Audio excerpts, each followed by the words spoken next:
Wife बिल्कुल। मेरी hospital में थी, हुँ। हम नहीं देख पाए थे। अब कैसे, या तो अपने बच्चे को देखें या हम एरिया देखें। मेरी किस्मत में लिखा हुआ था, इतना प्यार, इतनी इज्जत वो मुझे मिल गई कि ये नौकरी नहीं है। ये नौकरी तो ऑलरेडी मैं मैनेजमेंट बैकग्राउंड से हूँ और मेरे पास में बहुत ही अच्छी नौकरी थी। उसको छोड़ करके मैंने वर्दी पहनने की कवायद की। यूपीएससी बस एक किस्मत मेरी अच्छी रही होगी, माँ बाप का आशीर्वाद था, बस पहली बार में हो गया। यदि लात खाना ही है तो कम से कम यहाँ तो नहीं आऊंगा दोबारा। या तो मैं कंबल को नहीं छोड़ता था या कंबल मुझे नहीं छोड़ता था। कोई मिला जुला के हर समय तूफान में ही आसपास में मैं घिरा रहता था। यदि सब आदमी अपनी अपनी जिम्मेदारी और धर्म समझते ठीक से तो फिर हमको तुमको सरकार क्यों तनख्वाह देती है। तो मैंने पहले ही कहा कि मैं लकी हूँ कि मैं स्टाफ मुझे बेहद बेहद बेहद प्यार दिया। वो नेपाल वाला जो कांड हुआ था उसमें तो मेरे सारे ऑफिसर को सस्पेंड करने की बात हो गई थी। तो फिर मैंने कह दिया था कि मुझे नौकरी नहीं करनी, मैं तो घर में बैठा हूँ, 20 बच्चों के साथ में मैं रंग खेल रहा हूँ और मैं उम्मीद करूँ कि मेरा सिपाही जो है तो ये तो युक्ति संगत नहीं है ना। तो अभी देख रहे हो जिंदगी मेरे लिए बहुत डिफिकल्ट थी। बिल्कुल सर, बिल्कुल।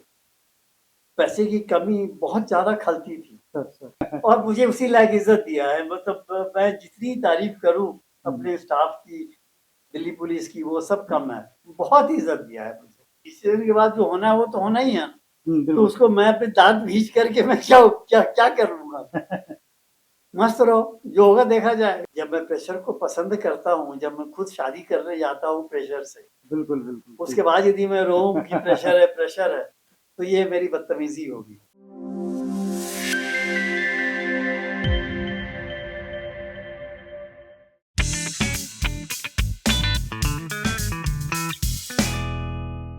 नमस्कार दोस्तों, आप सभी का दो बात कल के साथ पॉडकास्ट में स्वागत है।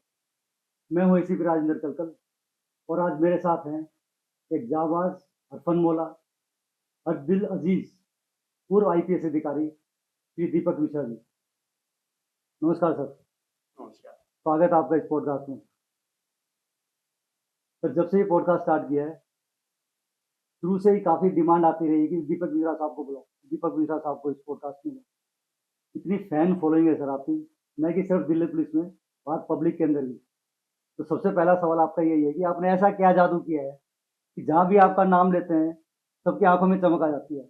ये राज हमें सबसे पहले बताएं। राज नहीं, बल्कि मैं शुक्रगुजार हूँ तमाम दिल्ली के लोगों का। बहुत ज़्यादा उन्होंने मुझे प्यार दिया है, सम्मान दिया है। बहुत ही, शायद मैं इस लायक हूँ भी नहीं जितना ज़्यादा मुझे करेंसी दे दिया गया है। मेरे माँ बाप का आशीर्वाद है और जनता का प्यार है, तो उन्होंने बहुत इज्जत दी है। दिल्ली पुलिस में मैं इस बात को तहे दिल से शुक्रिया अदा करूंगा कि तमाम मेरे स्टाफ मुझे बहुत ज़्यादा इज्जत दी है और मैं कुछ भी कह दूं तो उनको लगता है यही ध्रुव सत्य है। आज जब भी आपने कुछ डिसीजन ले लिया, जो आपने आदेश हुआ, किसी ने दोबारा सोचा नहीं सर? नहीं सोचा है। आँख मूंद कर जो है वो जो आपने कह दिया, सब उसी कार्य को पूरा करने के लिए लग जाते हैं। मेरा सौभाग्य है, मतलब ये चीजें ऐसी हैं कि कोई कोशिश करके इन चीजों को नहीं ला सकता, बस या लिखी रहती हैं। मेरी किस्मत में लिखा हुआ था, इतना प्यार, इतनी इज्जत वो मुझे मिल गई। सर, ये सबको पता है कि आपने पूरी सर्विस अपनी शर्तों पर की है सर। तो ये बताएं सर कि क्या बचपन से आप ऐसे थे कि स्कूल कॉलेज से, या पुलिस की नेचर ऑफ जॉब की वजह से आप इतने टफ एंड टफ बन गए? बचपन पर कोई सीन या बच्चे भी डरते थे स्कूल में आपसे, या साधारण मतलब बच्चे? नहीं, मैं बेहद साधारण किस्म का व्यक्तित्व था मेरा और बचपन में कुछ भी ऐसी चीज नहीं थी कि मुझे पता चले कि बेटा हेड स्ट्रांग हो जाऊंगा। तो जैसे जैसे स्थिति आती गई, फिर मुझे लगा कि वर्दी पहनने के बाद में बहुत जोर से बात दिमाग में आ गई कि ये नौकरी नहीं है। ये नौकरी तो ऑलरेडी मैं मैनेजमेंट बैकग्राउंड से हूँ और मेरे पास में बहुत ही अच्छी नौकरी थी। उसको छोड़ करके मैंने वर्दी पहनने की कवायद की थी। अच्छा सर। तो जब ये नौकरी मेरे लिए नौकरी नहीं थी, ऐसा नहीं था कि मैं सीधे कॉलेज से निकला और मेरे पास कुछ और ऑप्शंस नहीं थे। तो यही मेरी जीविका का साधन था, ऐसी बात नहीं थी। हम्म, मैंने चॉइस से मैं आया हूँ, चॉइस से मैंने वर्दी पहनी है। तो फिर मुझे लगा कि I have to pay the price, I should pay the price, I should pay the cost rather, I will not say the price, I should pay the cost वर्दी पहनने का। सर ये नौकरी नहीं है, इसको डेडिकेशन की तरह से लेना चाहिए। एक एक धर्म है ये, जी एक जी जी धर्म है। सर इस नौकरी में आने से पहले एक उत्साह होनी चाहिए, एक कि हाँ मैं किसी की सेवा करने जा रहा हूँ, सर किसी को मेरी जरूरत है। जितने मौके सर इस पुलिस सर्विस में मिलते हैं कहीं भी नहीं मिल सकते। हर दिन लगता है। और मैं सच में, मुझे ये कहने में कोई हिचक नहीं है कि लोगों ने मुझे इतनी ज्यादा इज्जत दी है, इतनी ज्यादा इज्जत दी है, सर जिनका बेटा लाके मैंने वापस दिया है, सर उनके घर में, मतलब वो आपको ईश्वर से अधिक समझते हैं वो, बिल्कुल सर क्योंकि आप बिल्कुल ही साक्षात ईश्वर है। बिल्कुल सर हमने तो तो ये मौका कहाँ मिलेगा? ये यदि तो आपने किसी गरीब आदमी को तुरंत आपने न्याय दे दिया, सर तो जो उसके मुंह से आशीर्वाद निकलता है, वो उस चीज का कोई जवाब नहीं है। अब रिटायरमेंट के बाद में मैं समाज से कुछ ज्यादा ही एक कॉमन मैन की तरह से जुड़ना पड़ता है, या सर जुड़ जाते हैं। जी और शायद इसीलिए यदि थोड़ी सी भी आप में वो भावना है, तो जनता आपको सर पे चढ़ के बिठा के बिल्कुल रखती अपनी है। पलकों पे बिठा लेती है हाँ, जनता बिल्कुल बिल्कुल अपने ठीक पलकों पे बिठा के सर रखती है जनता। सर जैसे आपने बताया कि अभी पहले आप दूसरी मतलब जॉब में थे तो ये किस टाइम किस उम्र में आके आपको ये पुलिस का रुझान आया कि आपको पुलिस में जाना चाहिए। मुझे रुझान तो नहीं था, मेरे पिताजी, उनको बहुत ज़्यादा फिक्सेशन था माता और पिता को, हम्म, कि लड़का कुछ इस तरह की नौकरी में जाए। तो उन्होंने ही मुझसे एक दफ़ा पूछा था कि तुम दिल्ली में करते क्या हो? तो मैंने कार्ड उनको अपना दिखाया लहराते हुए कि मैं बहुत बड़ी कंपनी में, और मैं डिप्टी मैनेजर हूँ, एक्सपोर्ट्स का पूरा मैं देखता हूँ, ये वो। अच्छा वो सुन के इम्प्रेस नहीं हुए, वो बोले कि पता नहीं कहीं लाले की ही नौकरी कर रहे हो ना। मैं टाटाज में नौकरी कर रहा था, तो मुझे ये शब्द पे आपत्ति हुई। हम्म, मैंने अपने आप को डिफेंड किया कि नहीं, ये लाले की नौकरी नहीं है, ये बहुत बड़ी कंपनी है, ये वर्ल्ड लेवल की कंपनी है। तो बोले हाँ जो भी है वही, प्राइवेट वाला है ना कोई, तो लाले की दुकान ही हो गई ना ये। तो बहुत ही उन्होंने मुझे, मतलब एक जिसे कहते हैं ब्रशिंग एटीट्यूड से देखा था, हीन भावना से देखा मतलब बहुत ही ज्यादा। और तो उन्होंने कहा कुछ बन जाते, कलेक्टर, एसपी वगैरह। हम्म, मुझको पढ़ाई छोड़े हुए 3-4 साल हो चुका था, मैं तब तक मैनेजमेंट करके नौकरी कर रहा था प्राइवेट सेक्टर में। सर, तो मैंने कहा मुझे इंटरेस्ट नहीं है अब। हम्म, तो उन्होंने उपहास किया, कटाक्ष किया था कि जब होगा ही नहीं तो फिर इंटरेस्ट कहाँ से आएगा। मुझे लगता है शायद ये बात मुझे चुभ गई होगी, अच्छा फिर आपको या प्रूव हिट करके कर गई। प्रूव करने के लिए तो फिर मुझे आपने लगा कि मैं इनकी बात को मैं, मतलब ये बताऊं कि नहीं, ऐसी बात नहीं है। हम्म, फिर वो वहाँ यहाँ से दिल्ली आए, बिहार से, और रिजाइन कर दिए कंपनी से। अच्छा सर फिर एक चांस ले लिए यूपीएससी। बस एक किस्मत मेरी अच्छी रही होगी, माँ बाप का आशीर्वाद था, बस पहली बार में हो गया। तो कंपनी में जो आपने छोड़ा सर तो वो बड़े मतलब उनको एकदम उनको सरप्राइज मैं होंगे कि एकदम उनको क्या मैं बात अव्वल होगी। दर्जे का बेवकूफ लग रहा था। हाँ, वो कह रहे थे कि तुम, पता नहीं है, तुमसे बड़ा बेवकूफ मैंने देखा नहीं है, मेरे मैनेजर साहब कह रहे थे। इतनी मतलब जमी जमाई नौकरी आप हाँ, छोड़ रहे जमी जमाई नौकरी है, बहुत ही अच्छी तनख्वाह थी, और बाहर घूमने का था, विदेश। मैं फॉरेन ट्रेड में ही था, हो। अच्छा सर तो मेरा मार्केट बाहर ही होता था। हम्म। तो जब भी टूर लगाना पड़ता था तो बाहर ही जाना पड़ता था। अच्छा उन्होंने उन्हें भी आपने बता दिया था कि किस लिए छोड़ रहे हैं। हाँ, मैंने बता अच्छा दिया कि मैं, तो उनको लगा कि कोई भी आदमी बन सकता है, ये नहीं बन सकता फिर है। आपको फिर एक जरूर ये चांस उन्होंने दिया होगा कि जब नहीं हो तो वापिस आ जाना। हाँ, वो जो बोलते हैं फॉर्मेलिटी, कुछ जब नहीं हो जाए तो लात खाने के बाद में वापस आ सकते हो। मैंने सोच लिया कि अब यदि लात खाना ही है तो कम से कम यहाँ तो नहीं आऊंगा दोबारा। अच्छा सर एक बार स्कूल की बात बताएं जैसे स्कूल में आप क्लास जब कक्षा में बैठते थे प्राइमरी वगैरह में जो याद होगा तो आगे बैठते थे बीच में या सबसे पीछे कहाँ पे बैठते थे और कैस किस तरह से आपके दोस्त किस तरह के बैक बेंचर ही था। थे। हाँ, आगे बैठने में बड़ा वो लगता था, बड़े खतरनाक किस्म के बच्चे आगे बैठते हैं। तो मुझे पीछे ही अपना हैबिटेट सही लगता था। पीछे बैठ के सुकून लगता था कि हाँ हाँ मतलब हाँ हाँ। सर आपके पुलिस कैरियर को देखा जाए तो हर मोर्चे पर आप खतरों के खिलाड़ी जहाँ भी आपकी कश्ती है तूफानों में के अंदर फंसी जाती थी, कैसे न कैसे आप कश्ती को निकालते थे।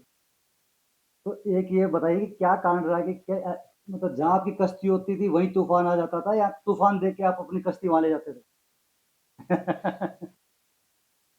या तो मैं कंबल को नहीं छोड़ता था या कंबल मुझे नहीं छोड़ता था। कुल मिला जुला के हर समय तूफान में ही आसपास में मैं घिरा रहता था। और ठीक है, ये नौकरी इस तरह की है तो क्या फर्क पड़ता है। बिल्कुल बिल्कुल, और किसी न किसी आदमी को तो वो तूफान झेलना ही झेलना ही है ना। पड़ेगा, बिल्कुल सही बात। तो हो सकता है ईश्वर ने मुझे चुना हो तो क्या बुराई है इसमें। और चाहो तो हर चीज को ना पतली गली से तो अवॉइड कर सकते हो। बिल्कुल बिल्कुल, हर एक एक के पास एक, मौका होता एक है निकलने रास्ता का। एग्जिट रूट जो है ना, वो हम्म, भगवान जब भी जैम बनाता है तो एक एग्जिट रूट भी बना के रखता है। हम्म, डिपेंड करता है आप पे कि आप क्या जाना चाहते हैं एग्जिट रूट पे। तो बिल्कुल हम बिल्कुल। नहीं जाना चाह रहे थे एग्जिट रूट, इजी एग्जिट जो है नहीं। सही बात। तो यही संघर्ष है, इसी को जिंदगी बोलते हैं। हम्म, और एक दायित्व होता है, एक अपने आप पे लगता है कि नहीं, इतने लोगों का मुझ पे भरोसा है, हम्म, मेरे मातहत का भरोसा है कि हाँ साहब बिल्कुल। हैं तो ये सही डिसीजन लेंगे, लड़ाई करेंगे। वो जिम्मेवारी जैसे अपने कंधों पे ले लेते हाँ, थे आप। तो छोड़ के जाऊंगा यदि सब कुछ, तो फिर मैं अपने आप को ही माफ नहीं कर पाऊंगा। अपने अपनी शक्ल देख के आईने में शर्म आएगी। तो, दंगों में देखा है सर आपको कभी, जो है जहाँ डिस्टरबेंस होती है, एक आदमी पिस्टल एक मेरी वो, कभी आप जिप्सी पे खड़े होके जो लोगों को शांत करते हुए नजर आए सर। सर एक किस्सा वो था जिसके अंदर जो है उपद्रवियों ने जो है एक सिपाही की राइफल लेके चले गए थे। तो आपने कोई 72 घंटे का उनको अल्टीमेटम दिया उनके आका को, और वो दे के मतलब वापसी आ गई थी राइफल। तो हमारा सबका सवाल ये है कि मतलब आपकी जो पर्सनैलिटी है, 72 घंटे की जगह आप 6 घंटे भी दे देते तो काफी था। आपने 72 घंटे इतना रियायत क्यों बरती आपने इसमें? तो मुंह से निकल गया होगा 72 घंटे, कुछ ऐसे कैलकुलेशन नहीं था। हमें लगा कि ठीक है, 72 घंटे का ठीक होता है कि आज मैं बोलूंगा, फिर ये लोग जमा होंगे, फिर कुछ लोग बाहर होंगे, फिर असेंबल होंगे, फिर कहीं से हो सकता है राइफल आएगी टहलते हुए, घूमते हुए। स्टाफ के अंदर जब बात आता है वो कहते हैं साहब तो अगर 6 घंटे का देते तो 6 घंटे ही बहुत थे, तो पता नहीं 72 घंटे क्यों दे मैं नहीं बता पाऊंगा, बहुत पुरानी बात है ये। सर आपने बड़े बड़े नामची अपराधियों को भी जो है ना सलाखों के पीछे पहुंचा दिया, जिन्होंने कभी सपने भी नहीं सोचा होगा कि कानून के हाथ उन तक भी पहुंच जाएंगे। तो आपने एक हिसाब से साबित कर दिया कि कानून के हाथ असली में बहुत लंबे होते हैं। देखो ना, ये सब आदमी सब काम कर ले, ये अपेक्षा करना ही गलत है। समाज है, इसमें हर तरह के हर तरह तत्व के रहेंगे। पांचों उंगलियां एक बराबर नहीं होती। हाँ हाँ। और यदि सभी बराबर हो जाते तो फिर तो मतलब कोई आदमी क्यों मेरे लिए कुछ याद भी करता मुझे। सही बात। और दूसरा, ये बड़ा मुश्किल है कि सब चीजें आइडियल हो जाए तो फिर पुलिस की जरूरत ही नहीं पड़ती। फिर जरूरत ही नहीं पड़ती, सही बात है। यदि सब आदमी अपनी अपनी जिम्मेदारी और धर्म समझते ठीक से, हम्म तो फिर हमको तुमको सरकार क्यों तनख्वाह देती है। हम्म। और ये तो जब से एसएसटी बनी है सर, हाँ, तभी से भी ये साथ चलता ही रहता है, हर तरह के इंसान है। काम, क्रोध, ईर्ष्या, ये सब बिल्कुल कुछ बिल्कुल। ऐसी भावनाएं हैं जो कि आदमी जब पैदा हुआ था, मानव हम्म, पैदा हुआ था, तभी से उसके अंदर में ये चीजें ईश्वर ने दे रखी। बिल्कुल मृत्यु लोग है सर, तो इसमें हर तरह के उन्होंने तो ये ये चीजें, तो यही चीजें अपराध को जन्म देती है। सर हम फिल्मों में सुनते हैं कि भाई डायलॉग इस तरह के कि तेरे घर में घुस के मारूंगा। तो आपने तो सर नेपाल तक छोड़ा नहीं, कोई भाग गया, वहां भी अपनी टीम गई आपसे। तो ऐसा क्या आप मोटिवेट करते हैं सर, लोग दिल्ली पर जान लेके वो भाग लेते हैं, मतलब जैसा आपने इशारा करा, वो सोचते नहीं उसका अंजाम क्या होगा। उन्हें पता है कि साहब है दीपक मिश्रा साहब, वो अपने आप संभाल लेंगे। और वो नेपाल से भी जो बड़े कुख्यात अपराधी को पकड़ लाते हैं। तो मैंने पहले ही कहा कि मैं लकी हूँ कि मैं स्टाफ मुझे बेहद बेहद बेहद प्यार दिया। सर सर तो यदि मैं कुछ कह दूं तो उसके बाद में मेरा स्टाफ कभी आज तक सोचा नहीं कि ऑर्डर में डिफेक्ट है, नहीं है, सही है, गलत है। मैंने जो कह दिया उनके लिए ब्रह्म वाक्य होता था। तो कहने के बाद तो सर कई बार आप सोचते हो कि पता नहीं अब मैंने सही कहा कि गलत कह दिया। हर समय तो डर तो लगता ही है ना कि भगवान ना करे कहीं कोई आदमी मेरे कहने से कोई चीज कर दे और वो फंस जाए, तो फिर तो हम तो अपने आप को कभी माफ नहीं कर क्योंकि आपकी पाएंगे। टीम के सदस्य इतने उत्साहित रहते थे, वो पीछे हटते नहीं थे सर। वो अपना तो दिमाग लगाना बंद कर देते थे कि हमें ऑर्डर मिल गया। वो नेपाल वाला जो कांड हुआ था उसमें तो मेरे सारे ऑफिसर को सस्पेंड करने की हाँ, बात हो गई बिल्कुल, थी, तो बिल्कुल। फिर मैंने कह दिया था कि मुझे नौकरी नहीं करनी है। आपने क्योंकि खुद ये ही कह दिया था कि मैं अपना इस्तीफा देता हूँ। हाँ, क्योंकि मैं मेरे कमांड पे वो गए हैं, तो मैं कैसे ये बर्दाश्त करूँगा कि नहीं, बिल्कुल, बिल्कुल। मैं नौकरी कर रहा हूँ, मैं गाड़ी में चढ़ के जा रहा हूँ लाल बत्ती लगा के, और जो मेरे स्टाफ है वो सस्पेंड होके दिल्ली में सड़क पे घूम रहे हैं, तो वो बोलेंगे कि भाई कैसा अफसर था ये, मैं क्या मुँह दिखाऊँगा अपने आप को। और आपकी इसी बात की वजह से स्टाफ जो है वो आँख बंद करके जो एक्शन ले लेता है। जैसे आपने बताया तो उन्हें मुझे भी तो उनकी आशा के अनुरूप बिल्कुल। निकलना पड़ेगा ना। बिल्कुल सर, बिल्कुल। सर आपने एक बार कहा था कि जिस हिसाब से पुलिस की इमेज ठीक नहीं है, पब्लिक के अंदर इतनी अच्छी नहीं है जो पुलिस काम करती है। एक बार आपने कहा था कि हर परिवार से कोई ना कोई सदस्य पुलिस में होना चाहिए, ताकि उसे भी पता चले कि भी इनके अंदर भी मानव संवेदनाएँ होती हैं। तो ये किस उपलक्ष्य में कहा था सर आपने? तो गाली देने के लिए एक आम आदमी जो वो चाहता है कि वो अपना सब काम निर्बाध रूप से करता रहे, हुँ, वो हुँ। गलत करे जो भी करे, मतलब बढ़िया, वो बहुत खुश है तो बगैर हेलमेट के बीवी बच्चों को बिठा करके करोड़ पे चला जाए, वो उसको हुँ, कोई हुँ। यदि कोई पुलिस वाला मिल जाए तो बोले क्या पुलिस वाले क्या करते हैं क्या नहीं करते, हर बात से पुलिस को गाली देना। हुँ, तो हुँ। एक जो एक सहानुभूतिपूर्ण एक जो एक एटीट्यूड वो रहता है पुलिस के प्रति, वो कैसे आएगा जब पता चलेगा तब ना, कि बिल्कुल, एक आम बिल्कुल। पुलिस वाला कितनी मेहनत करता है, कोई छुट्टी नहीं है। बिल्कुल, बिल्कुल। जब तक मैं नौकरी पे था मुझे हुँ, हुँ। कभी नहीं याद आ रहा है मैं न्यू ईयर कभी अपने घर पे मनाया हूँ, होली मनाया हूँ, दिवाली मनाया हूँ, बिल्कुल सवाल नहीं पैदा हो रहा है। सारे त्योहार सड़कों पे सब मनते हैं। सड़क पे ही जाते थे, और यदि मैं पहले नहीं पहुंचूंगा हुँ, हुँ। तो मैं किस मुंह से अपने माता को, अपने कलीग्स को बोलूंगा कि भाई आज आज दिवाली है तो आज मतलब देखो कि ये नहीं होना चाहिए, होली है तो हुड़दंग नहीं होना चाहिए। हुँ, मैं तो हुँ, घर में बिल्कुल। बैठा हूँ, बीवी बच्चों के साथ में मैं रंग बिल्कुल खेल रहा सर। हूँ, और मैं उम्मीद करूँ कि मेरा सिपाही जो है, हुँ, हुँ। तो ये तो युक्ति संगत नहीं है ना। बिल्कुल। सर पुलिस परसेप्शन इम्प्रूव करने का एक तरीका तो ये है कि सभी आपकी तरह हो जाएँ। बाकी दूसरा आसान तरीका क्या है? कोई शॉर्टकट नहीं है, कोई शॉर्टकट नहीं। नहीं है, कोई शॉर्टकट नहीं है। और दूसरा वो बहुत संघर्ष है, जो तुम अभी देख रहे हो, सर, सर। जिंदगी मेरे लिए बहुत डिफिकल्ट थी, बिल्कुल सर, बिल्कुल। पैसे की कमी बहुत ज्यादा खलती थी, सर, सर। प्रलोभन देखते थे लोगों को, हुँ, हुँ। अगल बगल देखते थे, जी, जी। किसी ने कहा तो नहीं था ना हुँ, हुँ। कि आप इस रास्ते पे चले, बिल्कुल ठीक है। तो आपकी खुद की मेरी चॉइस थी। चॉइस, अपनी सर चॉइस थी ना, या बिल्कुल, माँ बिल्कुल। बाप का संस्कार था। बिल्कुल, बिल्कुल। हर दिन, हुँ, हर समय हुँ। बच्चे के बर्थडे पे ही, मतलब बहुत छोटी छोटी चीजें याद आती कि कैसे किलसते थे कि हाँ कुछ बिल्कुल। पैसे नहीं है तो कैसे दिक्कत हो रही है, हर दिन अपने आप को मारना पड़ता था। एक युद्ध तो आप बाहर लड़ते थे, सड़कों पर लड़ते थे, एरिया में लड़ते थे। एक द्वंद्व युद्ध आपके अंदर चलता वो रहता था। अंदर वाला युद्ध जो है वो ज्यादा जी। टाइम और पैसा और मनी हुँ, हुँ, और हुँ। दिमाग खर्च करता है। बिल्कुल सर, बिल्कुल। बाहर तो जाके ठीक ठाक है, जो भी सही है वो करके आ जाओ, तो बिल्कुल ठीक अपने बात। अंदर में जो द्वंद्व है ना, औरों को समझाना बड़ा आसान है। खुद के साथ लड़ाई लड़ना, खुद के मन के एग्जैक्टली, साथ और दिल और दिमाग की जो लड़ाई होती है, बहुत तकलीफ होती वो है बड़ी एक तकलीफ होती है। एक ईमानदार रास्ते पे चलने में, और एक सही को असर्ट करने में। बिल्कुल सर, बिल्कुल।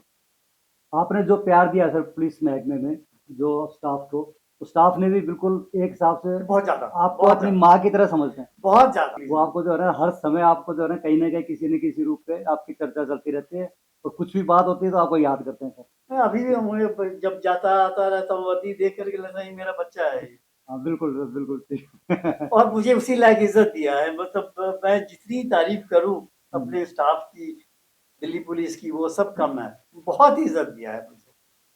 सर हर एक जगह पर हर वर्ग में क्या होता है कोई पैरवी करने वाला होता है सर। जैसे हम देखते हैं पिक्चरों में कोई ऐसा कोई सीन आ गया किसी वर्ग को प्रभावित करता है, उनकी आहत हो गई, उनकी मतलब जो है उनकी संवेदनाएँ, तो सड़कों पे आके उस सीन को कटवा देते हैं। लेकिन पुलिस की तरफ से बोलने वाला सर कोई नहीं है। कहीं हम देखते हैं कि पर्दे के ऊपर मतलब काफ़ी जो है पुलिस वाले के साथ बड़ी बदतमीज़ी की और ये सब करा। तो उसके खिलाफ कोई आवाज़ उठती नहीं है सर। तो कई बार ये पीड़ा होती है कि भई इसकी तरफ से भी कोई बोलने वाला होना चाहिए। तो लेकिन ये यदि किसी का काम कर रहे हो तो हुँ, उसको बिठा के पानी पिला के खुश होके उसका काम तो करो, हुँ, ताकि वो आदमी तो सब जगह गाना गाए तुम्हारा। हुँ, पहाड़गंज में जो जनता जाती है पिक्चर देखने, वो सबसे ज्यादा ताली पीटती है जो एक ईमानदार पुलिस अफसर के किरदार हुँ, को हुँ। देख करके, बिल्कुल सर, बिल्कुल। और ताली पीटने वालों में पॉकेट मार भी शामिल होता है। बिल्कुल क्योंकि उसकी भी अंदर से इच्छा होती है कि काश एक ऐसा ईमानदार पुलिस वाला या कोई बिल्कुल हीरो बिल्कुल सरी का आदमी मिले। हाँ वो हाँ खुद बेईमान है, गलत है, बिल्कुल लेकिन बिल्कुल उसकी इच्छा होती है। वो भी ताली पीटता है जब कोई ऐसा मतलब उसको कोई पीटता है ना, हीरो मिलता है। मानोगे तो मेरी बिल्कुल सर बात। बिल्कुल तो हर आदमी के दिल में इच्छा है कि एक वो आदर्श आदमी वो देखे, एक आदमी जो कि अन्याय के खिलाफ हम्म, पे लड़ता है, जो न्याय के लिए कुछ कुर्बानी देता है, देखिए हम्म, वो बिल्कुल सर समाज भूखा है सर सर इस तरह के चरित्र को गौरवान्वित करने के लिए। सर अभी तो आप रिटायर हो गए हैं, जब सर्विस में तब भी मतलब इतना टफ डिसीजन ले लेते थे लेकिन मुंह पे स्माइल रहती थी एकदम।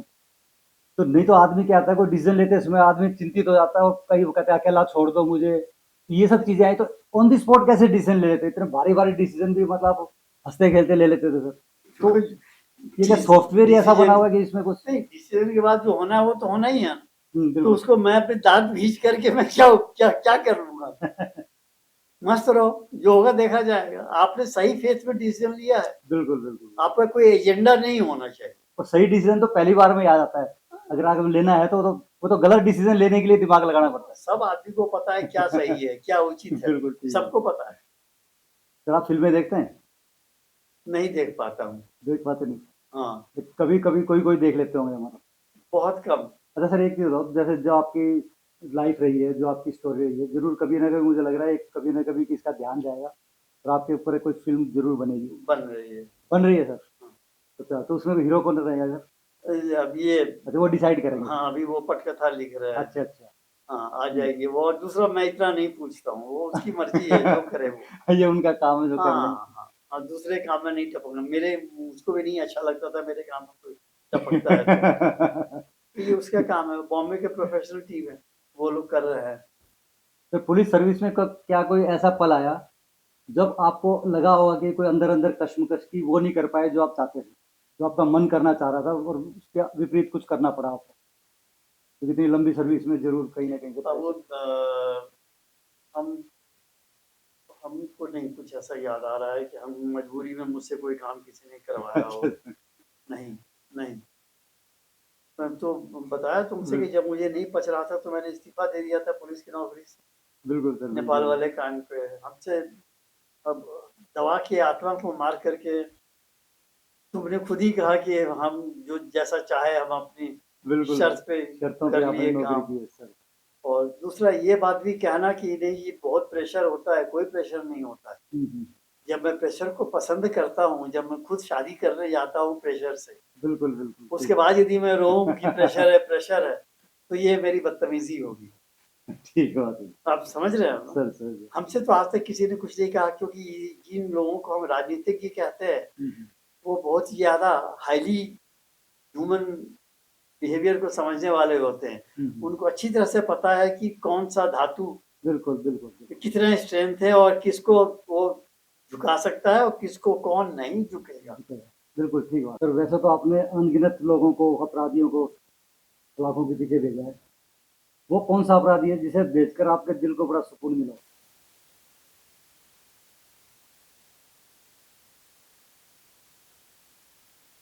नहीं, कुछ तो ऊपर ही चले गए ना। तो हाँ, तो उनको तो ऊपर भेजने के बाद मतलब जिनको अंदर भेज के ज्यादा खुशी हुई थी वो ऊपर जा चुके हैं उनमें से। सर आपकी इतनी लंबी जो सर्विस थी कौन सा पल कौन सा एक वो पल है जो जिसको आप अभी तक चेरिश करते हैं आने वाले टाइम तक जो आपके काफी दिल के करीब है और बात काफी सुकून मिला उस चीज को करके?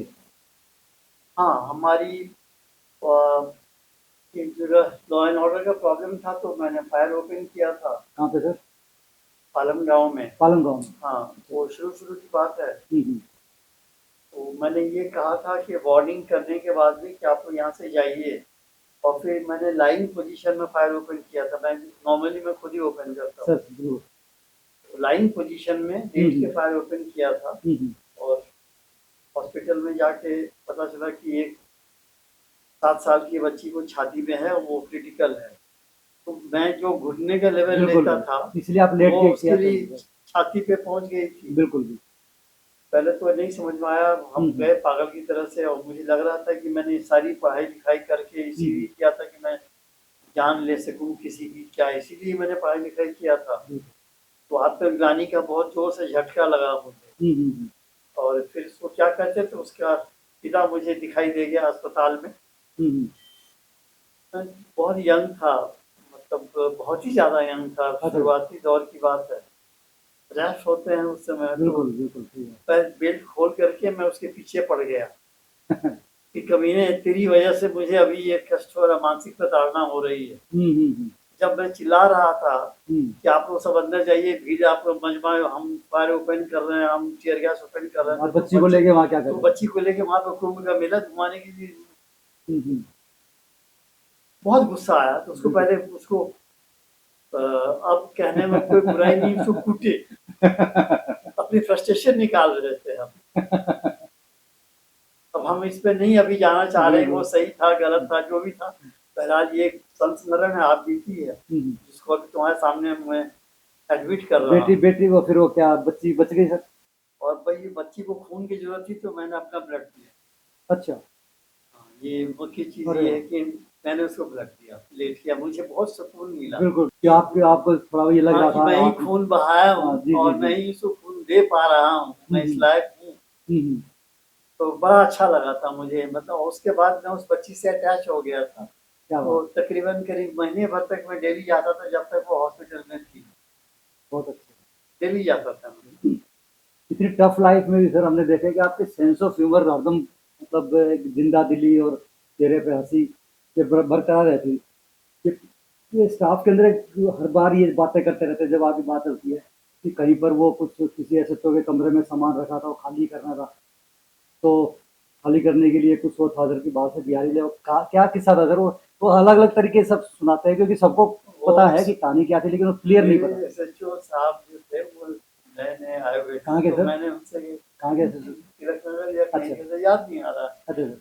तो हमने उनसे कहा कि यार ये बड़ा यहाँ पे मलबा गंदा पड़ा हुआ रहता है, क्यों पड़ा रहता है, क्यों नहीं, मतलब, और बिल्कुल हम, मेरी नजर चली जाती है वहीं पे। एसएचओ के रूम के अंदर ही मलबा पड़ा था नहीं, बाहर अच्छा थाने के बाहर थाने के प्रांगण में। बाहर। अच्छा अच्छा। तुमने उसको साफ करा लो ना, तो बोला हम्म। हाँ सर, बोल दिया सर, उसको आज हो जाएगा, शाम तक तो 3-4 बिहारी मिल जाएंगे सर। तो उनको बोल दिया आज शाम को, ठीक है, कल से आपको नहीं मिलेगा। वो अच्छा बहुत खुश होकर कहा, तो मैंने उसको धीरे से कहा, मैंने कहा 3-4 नहीं, 2-3 ही ले आओ, एक मैं हूँ बिहारी। बेचारा बहुत जोर से झेप गया, तो उसको नहीं पता था। अच्छा ये सच्चा किस्सा है तो हमने लगा कि भाई हाँ, नहीं, ये हर जगह 100% घूमता रहता है तो नहीं, इसमें कोई कहीं की बात नहीं, 100% सही है। 100% सही बात है। सर आपकी जो फैन फॉलोइंग है, हमें लगता है कि अगर आप इंडिपेंडेंट भी इलेक्शन लड़ जाते तो जीत ही जाते। तो कभी ऐसा दिमाग में आया माँ का कुछ? आशीर्वाद है। नहीं, इंडिपेंडेंट लड़ने के लिए नहीं, कुछ पार्टी वाले आए थे, अच्छा सर। बातचीत चली थी, अच्छा अच्छा। मेटेरियलाइज नहीं हो पाया। इंडिपेंडेंट अच्छा अच्छा। और इतना शौक नहीं है मतलब नहीं, इस तरह नहीं, का? नहीं, नहीं, नहीं। और बस। बहुत ज्यादा इसमें तंत्र चाहिए इलेक्शन लड़ने के बिल्कुल लिए, और बिल्कुल। वो धन चाहिए, तंत्र चाहिए, हाँ। सब सब। मुझे कोई ना ना गलतफहमी आपका नहीं बिल्कुल है ठीक अपने बात। बारे में, हाँ कोई गलतफहमी नहीं है कि मैं बहुत बलशाली हूँ। नहीं, नहीं है भी तो ठीक है, गलत। लोगों हाँ ने प्यार दिया है, उनकी बिल्कुल मेहरबानी। बिल्कुल बिल्कुल। But how long you can test it and how far you can test it. Sir एक सुपर कोप की आपकी इमेज जो है अभी उसी नज़र से देखते हुए हैं, तो अंदर से सर अंदर का कुछ चीज़ है मतलब बड़े आपके चाहने वाले जानते हैं, अंदर से क्या चीज़ है वो कभी अंदर आपके जो है अपने त्याग की भावना होनी चाहिए। क्या की भावना? हाँ, और जो एक मटेरियलिस्टिक प्लेजर है, हम्म। वो बिकॉज इट्स डिमांडिंग, और यदि आप में दिल नहीं है ना उन हम्म। चीजों को छोड़ने का, हम्म। बहुत छोटी सी बात है, मान लो बच्चे का बर्थडे है, दूसरे के कलीग्स के बच्चे के बर्थडे 5 स्टार में हो रहे हैं या कहीं बिल्कुल। बहुत लेविश स्किल पे हो रहा है, आप अपने बच्चे को, आपकी हिम्मत होनी चाहिए कि आप उसको समझाएं कि बेटा बिल्कुल। हमारे पास है पैसा नहीं, हम नहीं कर सकते, बेटा आपके हम्म। डैडी के पास नहीं है पैसा, हम्म। तो हम आपको मंदिर ले जाएंगे, 1 किलो मिठाई खरीद देंगे बिल्कुल। और मोमबत्ती जलाएंगे घर पे, बस यही हमारे लिए है। हम लोग सब मिलके खाना खाएंगे, बढ़िया घर पे ही खाएंगे, बढ़िया खाना खाएंगे। आपकी हिम्मत होनी चाहिए कि आप लड़की को समझा सकें कि वो तो बच्चा है ना, बिल्कुल। उसकी भी इच्छा हुई कि वो भी जाए 5 स्टार में और रिटर्न गिफ्ट दे और पैकेट्स हो, ये हो वो ठीक हो। बात। हर पिता को लगता है कि वो अपने बच्चे को सब कुछ दे सके, हम्म। तो आपकी भी इच्छा होती है, लेकिन आप में वो लोभ संवरण करने की इच्छा शक्ति होनी चाहिए कि बिल्कुल। नहीं, ये चीज, ये रास्ता मेरा नहीं है, बिल्कुल। तो नहीं है तो नहीं है, खत्म। नहीं है तो नहीं है, बिल्कुल। हाँ, एक तलवार की धार पर चलने वाली बात है सर, जो काफी लंबे टाइम तक, फिर कुछ दिन के लिए आदमी इस तरह की देखो यदि चल सकता है, आपने लेकिन लंबे टाइम तक चलते रहना एक बड़ी बात है। एक चीज राजेंद्र, मैंने देखा है कि समाज आपको तभी क्लीन चिट देता है जबकि वो बहुत ठोक बजा लेता है। बिल्कुल भाई। तो यदि आप में कोई डिफेक्ट है या कोई गलत चीज है हम्म, तो जनता आपको क्लीन चिट नहीं देगी। बिल्कुल। फिर आप प्रश्न के दायरे में, प्रश्न चिन्ह के दायरे में आप तो रहेंगे। कहते हैं ना पब्लिक है वो सब जानती है। और वो सब जानती है, सब सब पता होता है। बिल्कुल। तुम्हारा जो स्टाफ है, घर का ऑर्डरली है, वो जाके बाहर में मुंह फाड़ेगा, वो बताएगा। वो बताएगा सबको कि कल रात बिल्कुल। को साहब के यहाँ ये हुआ, तब वो आया था, ये आया था, सारी चीजें बताए। कहाँ तक किसी चीज को छुपाओगे? आप में जब तक वो इच्छा शक्ति नहीं है दृढ़ रहने की, तकलीफ सहने की, जब तक आप इस रास्ते पे नहीं चल सकते। बिल्कुल बिल्कुल ठीक है सर। आप एक साधारण से बच्चे थे स्कूल के अंदर, और आखिर तक मतलब करते करते एक सुपर कोप का आपका एक टैग लग गया आपके ऊपर, और बड़े बड़े अपराधी जो है जहाँ आपकी पोस्टिंग होती थी, हम सुनते थे वो एरिया छोड़ छोड़ के निकल लेते थे। तो जब पुराना रजिस्टर देखते चेक करते थे, कहते यहाँ तो जो 450 BC हैं आगे, पता चलता है कि अब तो मतलब 125 रह गए, ये भी कम हो रहे हैं। तो ये आपकी इमेज जहाँ जाती थी। तो सर नई जो युवा पीढ़ी है सर, जो नए बच्चे हैं, तो उनके लिए आप क्या संदेश देना चाहेंगे ताकि उनको मोटिवेशन मिले इस बारे में आपसे? मेहनत करें। ये अकेली नौकरी है जिसमें जितना घंटे लगाओ उतना कम है। बिल्कुल। तुम यदि बैंक में हो तो 6 बजे के बाद तुम बैंक के बाहर जाओ तो तुमको बैंक वाले ही फोन कर देंगे पुलिस को कि कोई आदमी घूम रहा है। बिल्कुल बिल्कुल ठीक है। चाह के भी नहीं कर सकते हो। ये अकेली नौकरी है जिसमें तुम जब चाहो जितना काम करो, वो सब कम है। ठीक बात है।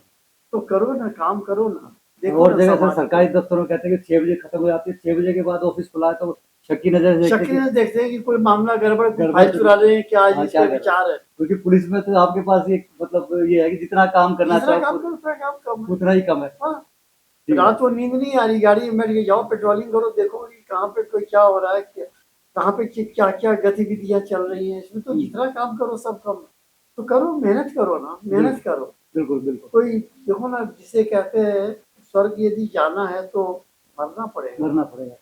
बगैर मरे हुए चाहो कि मैं स्वर्ग पहुंच जाऊं टांग पे टांग लगाए हुए, तो नहीं होगा। बिल्कुल सर। मतलब हमने देखा है डिस्टर्बेंसेस में, दंगों में, मतलब आप बिल्कुल सीना ताने अंदर रहते थे हर जगह ही। तो बाहर तो आपके डिसीजन को कोई चैलेंज करने की किसी की हिम्मत नहीं थी, कोई पूछ सकता भी नहीं। लेकिन सर घर का प्रेशर तो कुछ रहता होगा, घर वाले तो जरूर कभी नहीं कह सकते क्योंकि इतनी बड़ी फोर्स है, सारा ठेका आपने ले रखा है क्या? बड़ा अच्छा सवाल है। मैं यही देखा है। और जब वो पैदा हुआ था तो मैं उसकी शक्ल 17 दिन के बाद देखा था इसकी दिल्ली। अच्छा सर। 17 दिन के बाद दिल्ली में रहते हुए भी? हाँ हाँ, दिल्ली में ही। क्या बात। क्योंकि वो तभी चितरंजन पार्क में है, पहला दिल्ली का टेररिस्ट अटैक हुआ था। अच्छा सर। दिवाली के ये काली पूजा पर, और फायरिंग हो गई थी। आपने पेंटा वही नाम का कैंप ऑफिस बना आतंकवादी लिया होगा था। आपने। बिल्कुल। आपका यही होता है सर, हम देखते हैं जहाँ भी मतलब डिस्टर्बेंस हो आप तो फिर वही अपना कैंप ऑफिस हो जाता है आपका। हाँ, सारा तो का सारा। फिर हम तो कैसे, मेरा और बिल्कुल वाइफ बिल्कुल। मेरी हॉस्पिटल में थी, हम्म। हम नहीं देख पाए थे। अब कैसे, या तो अपने बच्चे को देखें या हम एरिया देखें, नहीं हो सकता है ना। फिर जब सीलमपुर में जो राइट हो गया था तो बिल्कुल मैं सर। 17 दिन तक घर नहीं आया, बिल्कुल। घर ही नहीं आए थे मतलब। हाँ मतलब आना ही नहीं हुआ, घर आने का आपको नहीं दिमाग में ही नहीं नहीं आया, सोचा ही नहीं, नहीं जा सकता। कर्फ्यू मतलब जब लिफ्ट हुआ उसके बाद में फिर मैं बाहर निकल के आया एरिया। दूसरे लोग अपने घरों में सुरक्षित रह सके, इसलिए आपने अपना घर ही छोड़ दिया। हाँ, तो फिर हमको कोई ये तो नहीं बोलेगा ना, सिपाही भी या कोई हवलदार या कोई इंस्पेक्टर हमसे तो नहीं बोले साहब आप तो घर चले जाते हैं, हम यहाँ पड़े हुए हैं। बिल्कुल ठीक बात है। मतलब खुद एग्जाम्पल सेट करना पड़ता है, तभी मतलब जो है वो रहता है। सर बहुत अच्छा लगा सर आपसे बात करके, और बहुत धन्यवाद, आपने हमारे लिए टाइम दिया सर। पूरे दिल्ली पुलिस परिवार की तरफ से और आपके चाहने वाले जो जितनी जनता है सर, सबकी तरफ से हम आपको यही मतलब शुभकामनाएं देते हैं सर, आपकी लंबी लंबी और हेल्दी लाइफ की। Thank you. वो कहते हैं सर कि तुम जियो हजारों साल और एक साल में दिनों 10,000। Thank you Rajendra, thank you, thank you sir. Thank you, thank you. और दोस्तों तुम्हारे तमाम दर्शकों को सर मेरी असीम शुभकामनाएं। बहुत बहुत धन्यवाद सर। दोस्तों आज के लिए बस इतना ही, अगले पॉडकास्ट में फिर मिलेंगे एक और ख़ास मेहमान से। तब तक हंसते रहिए, मुस्कुराते रहिए और कानून का पालन करते रहिए। नमस्कार, जय हिंद।